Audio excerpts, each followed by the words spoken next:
অখিলপুর নামের একটা গ্রাম ছিল, যেখানে দামিনী নামের একটা ছোট বাচ্চা থাকতো। এই বাচ্চাটা ছোট্টবেলা থেকেই নিজের বাবার সাথে নিশানাবাজির খেলা খেলতো। একদিন দামিনী নিজের বাবার সাথে গুলেল দিয়ে নিশানা লাগানো শিখছিল। বাবা, আমার নিশানা আগেই এত ভালো, তাহলে তুমি আমাকে আবার কেন শেখাচ্ছ গো? হ্যাঁ বাবা, সে তো ভালোই, তবে যে জিনিসে তুমি খুব ভালো তার অভ্যেস করাটা কিন্তু আরো বেশি করে করা দরকার। অহংকার চলে এলে কিন্তু লক্ষ্যভ্রষ্ট হতে বেশি সময় লাগে না। তা সত্ত্বেও বাবা, যদি আমার নিশানা আগে থেকেই ভালো, তাহলে আমার নিশানা তো খারাপই হবে না। হ্যাঁ বাবা, কথাটা তো ঠিকই। এমন সুযোগ অনেক আসে যেখানে মানুষ ধৈর্য রাখতে পারে না আর সে ভুল করে বসে। সেই জন্য অভ্যাস করা দরকার, বুঝেছো বাবা? একটু একটু বাবা। ঠিক আছে, একদিন পুরোপুরিও বুঝতে পেরে যাবে। ঠিক আছে বাবা, এখন আমি অভ্যেস করছি।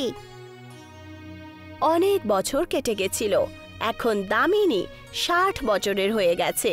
দামিনী বাবার বলা কথাবার্তা মনে করে নিজের নাতি হিমাংশুকে বলছিল। তক্ষুনি তার চোখে জল চলে আসে। দিদা, তুমি কাঁদছো কেন? তুমি কি বাবার কথা মনে করছো আমার মতো? হ্যাঁ বাবু, এরকমই বলো।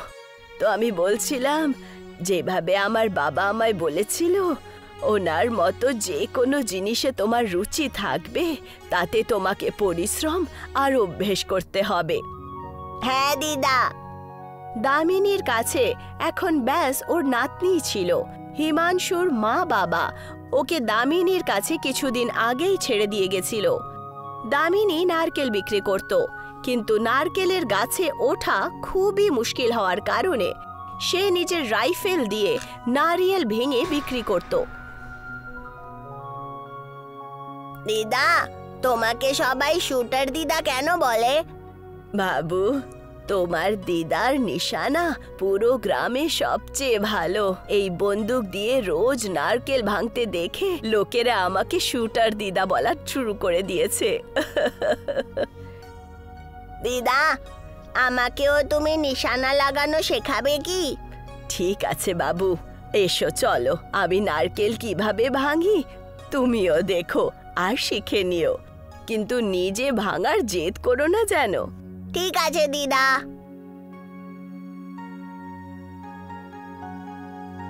দামিনী নারকেল নিজের বন্দুকের ব্যবহার করে ভাঙছিল। তক্ষুনি ওখানে শাহুকার আর ওনার ছেলে পঙ্কজ। দামিনী, অনেক বছর ধরে আমি দেখছি যে কিন্তু তোমার এই লক্ষ্য আজ অবধি কখনো ভুল হয়নি। তোমার ছেলেও তো অদ্ভুত ধরনের নিশানাবাজ বটে, তবে এর নিশানাতেও মাঝে মাঝে ভুল হয়ে যায়। অভ্যাস করতে থাকো, সফল হয়ে যাবে এটাও। আপনি বললে আমি শিখিয়ে দেব পঙ্কজকে। শুটার ঠাকুমা, আপনার থেকে তো আমি অনেকটাই ভালো। এখন তো আপনার এতটা বয়স হয়ে গেছে যে দিনের বেলা তো হ্যারিকেন নিয়ে ঘুরে বেড়াতে হবে। আপনি আমাকে কি শেখাবেন? পঙ্কজ, এইভাবে কথা বলছো তুমি? এত বেশি অহংকার করা, আর সেটাও এই বয়সে? যতটা শেখার সেটা আগে তুমি শেখো, আর দামিনীর কাছে ক্ষমা চেয়ে নাও। তুমি শুধু আমাকেই বকবে, তাই না? আমি তো ঠিকই বলছি, আমাকে শিক্ষা দেবার কোনো প্রয়োজন নেই। আমি চলে যাচ্ছি। এইটুকু বলে পঙ্কজ ওখান থেকে চলে যায়। দামিনী, পঙ্কজের তরফ থেকে আমি তোমার কাছে ক্ষমা চেয়ে নিচ্ছি। ওর বয়স কম তো, আর অভিজ্ঞতা কম হওয়ার কারণে এই ধরনের কথা বলে ফেলেছে। কোনো ব্যাপার না শাহুকার বাবু, বাচ্চাই তো। আর তোমার নারকেলের দোকানটা কেমন চলছে? এটা তো আপনারই দয়া। আপনি এই বাগানটা আমায় দিলেন, আর এখন এর কারণেই সব কিছু ভালো চলছে। আরে না না, এমনিতেই তো এই বাগানটা সেরকম কোনো কাজেই দিত না, অন্তত পক্ষে এখন তো কাজে দিয়েছে। তা সত্ত্বেও আপনার খুব দয়া আমার ওপর। আচ্ছা দামিনী, আমি তাহলে এবার চলি। দামিনী হিমাংশুকে আসতে দেখে বাড়িতে কিছু কথাবার্তা বলছিল। হিমাংশু, তোকে পঙ্কজের থেকে এটা শেখা উচিত, যখন তোর কাছে কোনো জিনিসের গুণ থাকে তখন তার উপরে অভিমান করা উচিত না, আর বড়দেরকে বাজে কথা বলা উচিত না। হ্যাঁ দিদা, আমি কখনো তোমার সাথে এইভাবে কথা বলবো না। আর অন্য কারোর সাথেও না। হ্যাঁ বাবু, খুব বুদ্ধিমান তুমি তো। দিদা, আমি শুনেছি যে গ্রামে মেলা লেগেছে, আমিও ওখানে ঘুরতে চাই। আচ্ছা চলো, তোমাকে মেলা ঘুরিয়ে আনছি।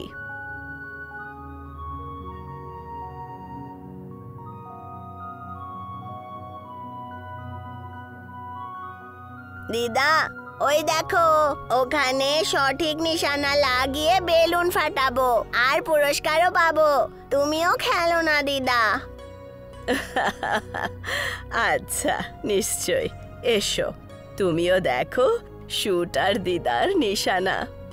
দোকানে পৌঁছানো মাত্রই ওখানে পঙ্কজও চলে আসে। এখন আপনার অনেক বয়স হয়ে গেছে শুটার ঠাকুমা, দেখবেন আবার হাতটানা কাঁপতে থাকে। খুব ভালো ইয়ার্কি মারো তো। দেখুন, এইভাবে করতে হয় নিশানা।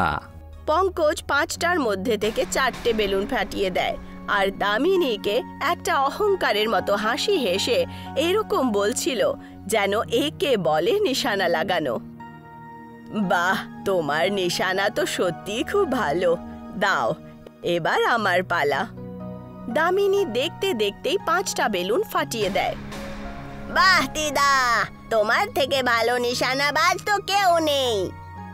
খুব বেশি কথা বলে। আরে আমার হাতটা একটু স্লিপ করে গেল তাই, না হলে এই শুটার ঠাকুমা আমার সাথে কখনোই জিততে পারতো না। কোনো ব্যাপার না, ব্যাস খেলাই তো বটে, এতে এত রাগার কি হয়েছে বলো? বাচ্চার কথা এত বাজে লাগলো নাকি? ছ্যা, এটা ভালো হলো না।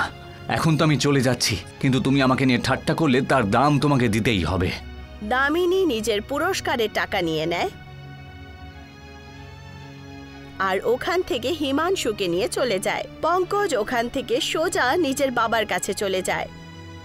বাবা, এই সব কিছু তোমারই ভুল। ওই শুটার ঠাকুমার কাছে তুমি উপকার করেছো, তা সত্ত্বেও ওই ঠাকুমা আমাকে নিয়ে ঠাট্টা করলো। আরে কি হয়েছে সেটা তো আগে বলো। ওখানে মেলায় এত লোক ছিল, সবার সামনে আমাকে নিয়ে হাসাহাসি করলো। মেলার একটা ছোট্ট খেলাতে জিতে গেল বলে বড় বড় কথা বলতে শুরু করে দিল। আমার মনে হয় না দামিনী অকারণে এমন কিছু করেছে বলে।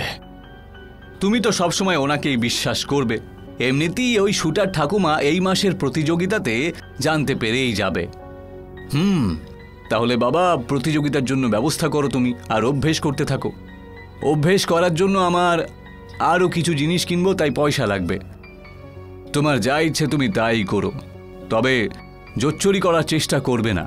যখন এতটাই অহংকার রয়েছে তোমার, তবে নিজের বলে তুমি জিতে দেখাও দেখি।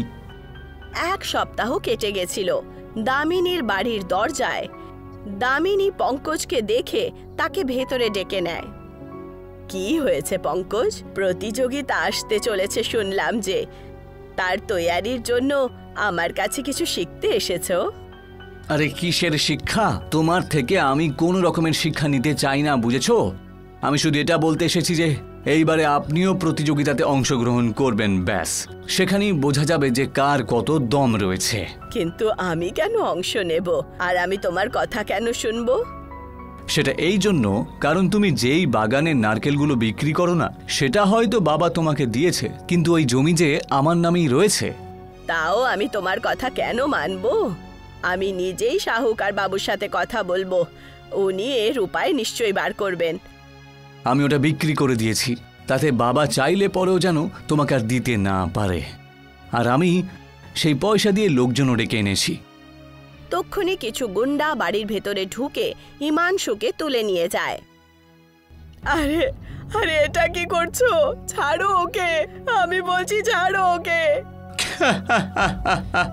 ভয় পেও না, ওর কিচ্ছু হবে না। শুধু অংশগ্রহণ করে নাও প্রতিযোগিতাতে, আর এই ব্যাপারে তুমি বাবাকে কিচ্ছু বলবে না কিন্তু, না হলে, বুঝতে পারছো তো? ঠিক আছে ঠিক আছে, আমি বুঝতে পেরেছি, তুমি এখন কিছুই করো না। হ্যাঁ ঠিক আছে, এবার আমরা আসি। প্রতিযোগিতা হতে আর কয়েকদিনই বাকি রয়েছে। এইটুকু বলে সবাই ওখান থেকে চলে যায়। হে ভগবান, এই নতুন দুঃখ কেন দিলে আমায়? এখন আমি কি করব? কাপ জেতা ছাড়া আর কোনো উপায় নেই। এখন বাচ্চা দিয়ে আমরা কি করব? একে কোনো গোপন জায়গাতে প্রতিযোগিতা যতক্ষণ চলবে লুকিয়ে রাখো, তারপরে একে আমরা ফিরিয়ে দেব। এর যদি কিছু হয় তাহলে বাবা যে আমাকে বাড়ি থেকে বের করে দেবে। আর যদি দামিনী জিতে যায় তাহলে তার একটা উপায় আমি খুঁজে রেখেছি। এই জড়িবুটিটা নাও, প্রতিযোগিতার আগে ঠাকুমার খাবারে বা কিছুতে এটাকে মিশিয়ে দিও। এই জড়িবুটি দিয়ে কি হবে? এটা চোখ দুটোকে কিছুক্ষণের জন্য হলেও আবঝা করে দেয়। এটা হলো অভিমন্ত্রিত। দামিনী বাগানে গিয়ে নারকেলের গাছ ভেঙে অভ্যাস করছিল। তক্ষুনি শাহুকার আসেন। এই যে দামিনী, তুমি এই পাতার ওপরে কেন নিশানা করছো? ব্যাস এমনিতেই অভ্যেসই করছিলাম। এইবার প্রতিযোগিতায় ভাগ নিতে হবে যে। আচ্ছা, তুমি সত্যি অংশগ্রহণ করছো? আমি পঙ্কজের কাছে শুনলাম যখন, তখন বিশ্বাসই হলো না আমার। কিন্তু তুমি তো অংশগ্রহণ করা ছেড়ে দিয়েছিলে। হ্যাঁ, ব্যাস এইবার ভাবলাম যে অংশ নিয়ে নি। তুমি এতটা ভয় পেয়ে রয়েছো কেন বলো তো দামিনী? কিছু হয়েছে নাকি? ওই যে কিছু না শাহুকার বাবু। আচ্ছা ঠিক আছে, আমি তাহলে আসি, তুমি অভ্যেস করতে থাকো। শাহুকারের যাওয়ার পর দামিনী আবার নিজের অভ্যেসে লেগে যায়। আর কিছুদিনের মধ্যেই প্রতিযোগিতার দিন চলে আসে। আজকে অখিলপুর গ্রামে নিশানাবাজের প্রতিযোগিতাতে দুজন ভাগীদার রয়েছে। প্রথম পঙ্কজ আর দ্বিতীয় হলো শুটার ঠাকুমা। দুজনকেই 100 মিটার দূরে থাকা ওই আপেলটাতে নিশানা করতে হবে। পঙ্কজ ইশারা করে দেয় আর গুন্ডারা শুটার দিদা আর পঙ্কজকে জল এনে দেয়। শুটার দিদা আর পঙ্কজ একসাথে দাঁড়িয়ে প্রতিযোগিতা শুরু করেন। বাহ, দুজনেই কি নিশানা করেছে সত্যি। 100 মিটার দূরে রাখা ওই আপেলটা ভেদ করে দিল, যেন মনে হচ্ছে সামনেই পড়ে আছে ওটা। এবার নারকেলের প্রতিযোগিতাতে এই সামনে পড়ে রয়েছে 4টে নারকেল ভেদ করতে হবে। একটা গুলিও যেন ভুল দিকে না যায়। সমস্ত গুলি কিন্তু নারকেলের ভেতরে ঢুকতে হবে। হঠাৎ করে দামিনীর চোখ যেন আবছা হয়ে ওঠে আর সে আবছা আবছা দেখে। কি ব্যাপার শুটার ঠাকুমা, এই চোখ দুটো ঠিক আছে তো? হ্যাঁ, হেরিকেন দেব? তাহলে এই ব্যাপার ছিল পঙ্কজ। কথা তো তোমার এত অভিমান ভরা থাকে আর কাজকর্ম এইরকম। চুপ করে থাকো আর নিশানা ভেদ করো। আমাকে নিয়ে ঠাট্টা করেছিলে, তারই ফল এটা। ঠিক আছে, আগে তুমি। পঙ্কজ নিশানা লাগায় আর 4টে নারকেল ভেঙে দেয়। খুব ভালো প্রদর্শন, এবার দামিনীর পালা। দামিনী একভাবে দেখতে শুরু করে নারকেলের দিকে আর নিশানা লাগায়।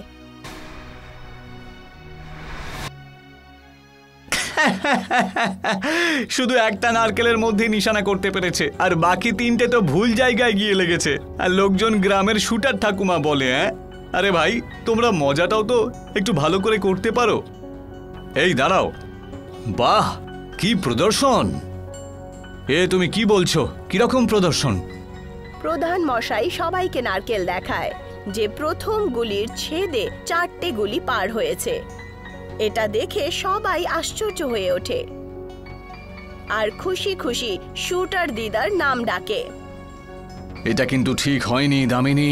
তুমি কি ভুলে গেছো নাকি যে আমাদের কাছে কে রয়েছে?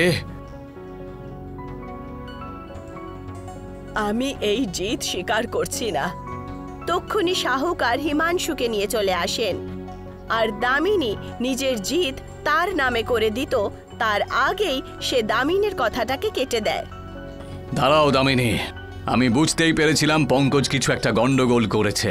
আমি সেই দিন দেখা করার পরে খোঁজ নিয়ে দেখেছিলাম যে ও নাকি গুন্ডা কিনে নিয়ে এসেছিল। আমি হিমাংশুকে খুঁজে নিয়ে এখানে এনেছি। দামিনীর চোখে জল চলে আসে। এটা কিভাবে হতে পারে?